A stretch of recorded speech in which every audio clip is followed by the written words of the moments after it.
আমরা যে নতুন বাংলাদেশ পেয়েছি সেখানে আমাদের প্রত্যাশা ছিল যে আমরা নতুনভাবে গড়ব। সেই নতুনভাবে গড়ার ক্ষেত্রে যে উদ্যোগগুলো প্রথমে নিতে হয় যে আমাদের প্রতিষ্ঠানগুলো ভেঙে গেছে, তো আমরা যদি প্রতিষ্ঠানগুলো পুনর্গঠন করতে পারি এবং মানুষের আস্থা ফিরিয়ে আনতে পারি। প্রতিষ্ঠানের ক্ষেত্রে আমরা যখন প্রতিষ্ঠানকে গুরুত্ব দিই তখন মানুষের আস্থার প্রয়োজন হয়। যদি আমরা মানুষের আস্থা ফিরিয়ে আনতে পারি প্রতিষ্ঠানগুলোতে, তাহলে কিন্তু আমরা নতুন বাংলাদেশ গড়তে পারবো এবং সেই প্রচেষ্টায় কিন্তু নতুন সরকার কাজ করতেছে।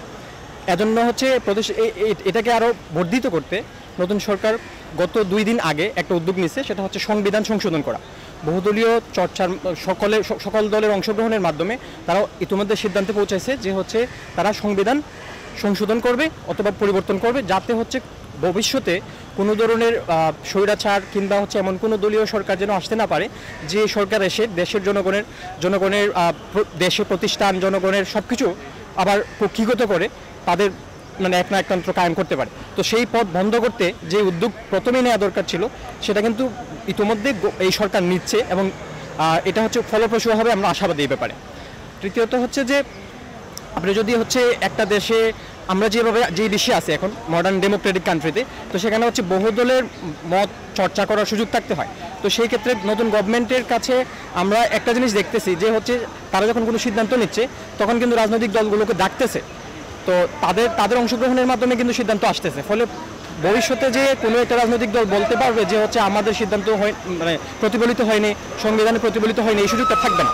তো আমরা এই জায়গা থেকে খুবই আশাবাদী যে ভবিষ্যতে আর কোনো ধরনের কোনো দলীয় সরকার এসে রাজনৈতিক একনায়কতন্ত্র কায়েম করতে পারবে না।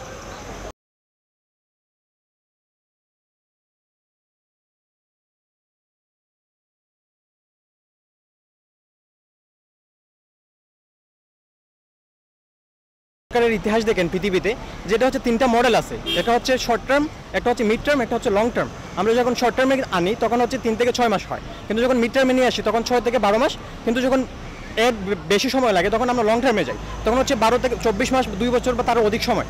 এজন্য বাংলাদেশ বর্তমানে যে সরকার গঠিত হয়েছে সেখানে আপনার নির্দিষ্ট কোনো সময় দেয় নাই, কারণ বাংলাদেশের মানুষের সকলের একটা প্রত্যাশা একটা নির্দিষ্ট গভর্নমেন্ট থেকে এই দেশটাকে আবার কী করবে, পুনরায় তার জায়গায় ফিরিয়ে আনবে এবং ফিরিয়ে এনে তারপর রাজনৈতিক দলের হাতে দিবে। তো আমরা সেই ক্ষেত্রে কিন্তু ওই ধরনের কোনো কিসে যায় নাই, সিদ্ধান্তে যায় নাই এখনও যে 6 মাস থাকবে, 12 মাস থাকবে বা 1 বছর থাকবে।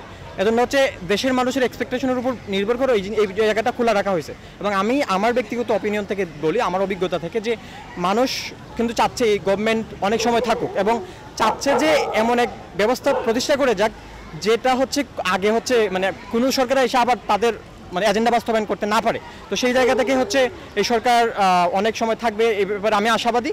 তাছাড়া দেশের জনগণেরও আশা অনেকটা এরকমই।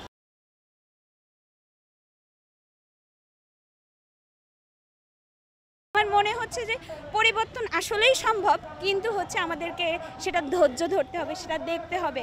আসলে কোনো কিছুই বললেই তো হয়ে যায় না। এছাড়াও শুধু একটা দেশের সরকার যে দেশ পরিবর্তন করে ফেলবে এমন তো না।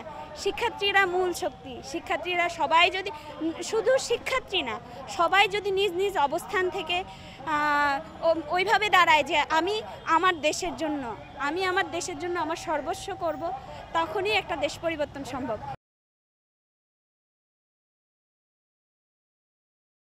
শাসনের জন্য কাজ করছে।